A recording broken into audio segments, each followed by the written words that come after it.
I'd like to address an issue that's been in the news over and over again. A power of attorney mistakenly indicated that I was a state of Virginia, but prior to that I had indicated to the mortgage broker that in fact in bold cap letters that I am not a resident of Virginia and never will be, and in the mortgage application I indicated that I would not live in Virginia and I was not a resident. They just took the power of attorney and they're using that as a basis for enforcement. No one is above the law, including myself. I would say to Big Tish, when I warned her several months ago that we're going to put her fat ass in prison, I think that's actually going to come true. She wants to say, well, it's an accident, it's a mistake. Oh, okay, give back all the money you saved from the mortgage companies. Okay, because of the false underwriting that you took out. Whether or not they handcuff her, she's guilty. The evidence shows that she's guilty. Most likely they are going to handcuff her, and most likely they are going to arrest her, and most likely they are going to indict her. 604 Sterling Street in Norfolk, West Virginia. That property she purchased with her niece or relative, whatever she wants to say it is. Okay. Now, in that property, she signed a power of attorney saying that she intended to make it her primary residence.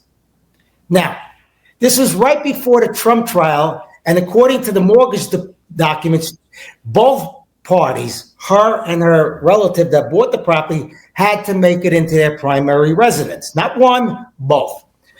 Now, did she really intend to move to Virginia a month before the Trump trial and during the Trump trial? Of course not.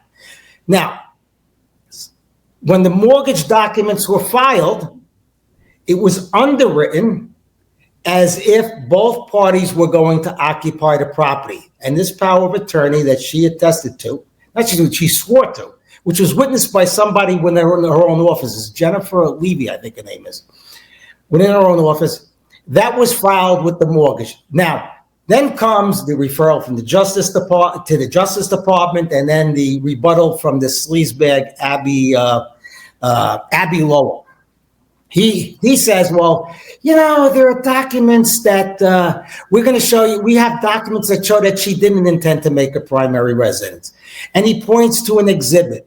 And she writes an email before she signs the power of attorney saying that she didn't intend to make it her primary residence. And it's an email to a broker.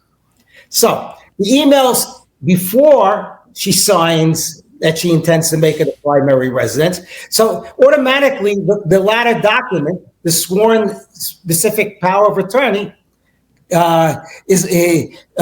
cancels out whatever she said earlier. Then he says there's another document afterwards where she also asserts it's not going to be a primary residence, but he doesn't produce it in the exhibits. Now, even if, let's for the sake of argument say he made a mistake. He didn't produce that extra document in the exhibits.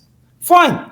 Okay. At the end of the day, no matter what she said in the emails, that mortgage was underwritten on the basis that she and her relative, both owning the property's joint tenants, were going to occupy that property within 60 days as their primary residence.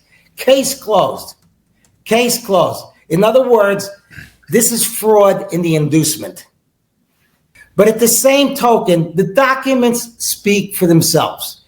Every single financial disclosure to New York State as far back as 2019 contains false information with her signature on it. Every single mortgage on her property in Brooklyn from when she purchased it contains false information. The Virginia property, which she claims like the power of attorney that she signed was a mistake, whatever, implicates her. Okay. The situation that she has is she put pen to paper. I didn't. Donald Trump didn't. MAGA didn't do it. You didn't do it. She owns this fraud. She did it. Now, people are saying, well, Antar's a convicted felon. You can't trust him like it's a big secret. Nobody knows I'm a convicted felon. I could have burned down a building yesterday. Okay. I could have done arson yesterday. That still doesn't change the fact that Letitia James, over a period of at least 20 years, no, actually 40 years, okay, including other properties, has a pattern of signing documents that contain false disclosures that accrue to her financial benefit. End of story. Call me anything you want, picture, whatever. I don't care. This is her problem. She wants to say, well, it's an accident, it's a mistake. Oh, okay, give back all the money you saved from the mortgage companies. Okay, because of the false underwriting that you took out. Whether or not they handcuff her, she's guilty. The evidence shows that she's guilty. Most likely they are going to handcuff her, and most likely they are going to arrest her, and most likely they are going to indict her. And if they can't bring a case against them, shame on them. They suffer the humiliation. I stand behind all of the research that I've done, and all of the research that I've done shows that she's guilty of mortgage fraud, violating New York state financial disclosure statutes, mail fraud, wire fraud, whatever you want to call it. I'm not a lawyer, but she is guilty. She is guilty of signing documents that contain false information that she financially benefited from, and she can't get out of that.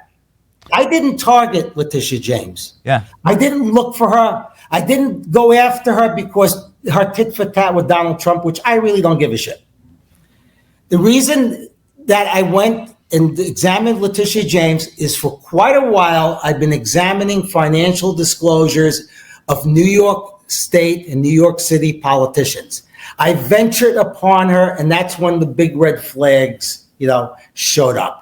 This was not something I looked for specifically. This was part of an ongoing process that I involved myself in. I've been doing this for 30 years after Crazy Eddie's, after I pleaded guilty in the Crazy Eddie case. I've worked for government agencies from the FBI, IRS, DOJ, you name them. I pretty much worked for all of them. It was a very productive week. I've gone over to the DOJ and the White House several times during my vice reign here in D.C. And I would say this: there are a lot of people who are concerned about what Pam Bondi is doing or not doing at the DOJ. I think the Epstein stuff got her tripped up. I would just say to your audience, justice is coming. I promise you, justice is coming. I went and met with the Attorney General Pam Bondi one-on-one. I met with her team in the Attorney General's office. I met with Todd Blanche. I met with Emil Bove. Todd Blanche is the Deputy Attorney General. I met with Emil Bove, who is his number two, the number two to the number two, the most powerful unknown position in the government. I met with Chad Mizell, the acting number three, and Pam's chief of staff. I met with Stanley Woodward. I met with Gail Slater. Harmeet Dillon's over there. Kash Patel's over there. Dan Bongino's over there. They're starting to fire on all cylinders. I promise you this. This is normal during a startup phase as you're getting people confirmed and staffed up. You're not going to have immediate results, but they've gotten a lot accomplished already publicly, for example, just firing a lot of the deep state, getting rid of these bad actors, chasing them out of the Southern District of New York, chasing them out of Maine Justice. They've closed a lot of these cases. They're opening cases. They're working on this. And I promise you that justice is coming. They're working with the FBI. They're working with these other law enforcement agencies. They're working with these agency heads. They're working with the DOJ leadership. Justice is definitely coming. I know it's coming. But remember, I think I told Big Tish that her fat ass may be going to prison. And wow, who knew that we would have been Nostradamus that day? Because now there is pretty compelling evidence that Big Tish, oh, there you go, I dare you. There was pretty compelling evidence that Big Tish James lied on a Virginia mortgage application. She said it was her primary residence, even though she's the New York Attorney General, so she can get a more favorable loan agreement in Virginia. And lo and behold, she was probably lying. And lo and behold, that's mortgage fraud. And lo and behold, there are prosecutors in the Eastern District of Virginia who will probably indict Tish James. I mean, it's pretty compelling evidence, and she's the one, remember, who brought the bogus fraud charge against civil fraud charge against President Trump for supposedly duping Wall Street banks, sophisticated Wall Street banks, paying them on time as agreed in full with interest.